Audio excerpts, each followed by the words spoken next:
La rencontre la plus attendue de la matinée au G20, l'entrevue privée entre Emmanuel Macron et le Premier ministre britannique Boris Johnson en pleine crise de la pêche. L'Élysée a fait savoir que cet entretien avait permis de prendre des mesures opérationnelles pour faire baisser la tension. Élise Laperdrie. Depuis le début du G20, les deux dirigeants ont tout fait pour éviter de croiser leurs regards.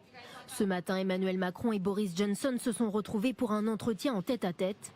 Un échange court, loin des caméras, qui aurait permis de prendre des mesures pour faire baisser la tension, sans que l'on sache pour l'heure de quoi il s'agit.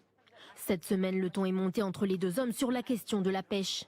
Emmanuel Macron réclame plus de licences pour les navires français dans les eaux britanniques. Dans la presse anglaise, le président français n'a pas hésité à tacler Boris Johnson. Quand vous passez des années à négocier un traité, et puis quelques mois plus tard, vous faites le contraire de ce qui a été décidé sur les aspects qui vous conviennent le moins, ce n'est pas un grand signe de votre crédibilité. Face au Premier ministre britannique, Emmanuel Macron a demandé de respecter les règles fixées par l'accord du Brexit. Sans évolution de la situation, Paris appliquera des mesures de rétorsion contre les navires britanniques dès mardi prochain. Ce à quoi Boris Johnson a promis de répliquer par un recours juridique devant l'Union européenne.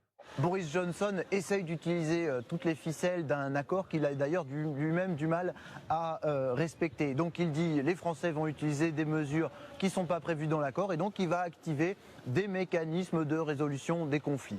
Le différend franco-britannique porterait sur les licences de quelques dizaines de bateaux.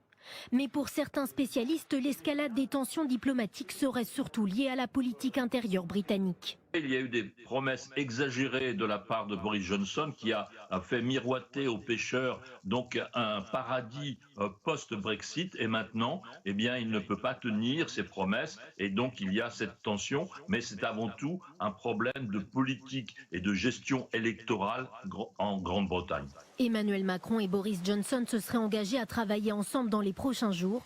Un point d'étape sera fait mardi prochain. Paris décidera ou non d'appliquer les mesures de rétorsion annoncées. Au-delà de ces entretiens bilatéraux, le G20 se poursuit. Les chefs d'État et de gouvernement, vous l'avez vu, se sont retrouvés devant la fameuse fontaine de Trévi au cœur de Rome. Ce matin, ils ont lancé une pièce, ce qui semble porter bonheur. Impossible à ce moment-là d'imaginer la moindre tension entre eux. L'ambiance était très décontractée. Hier, ils ont approuvé une réforme de la taxation internationale avec une taxe de 15% au moins sur les multinationales.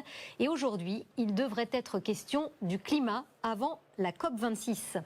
Car c'est l'autre rendez-vous international majeur du jour, la 26e conférence des Nations Unies sur le climat.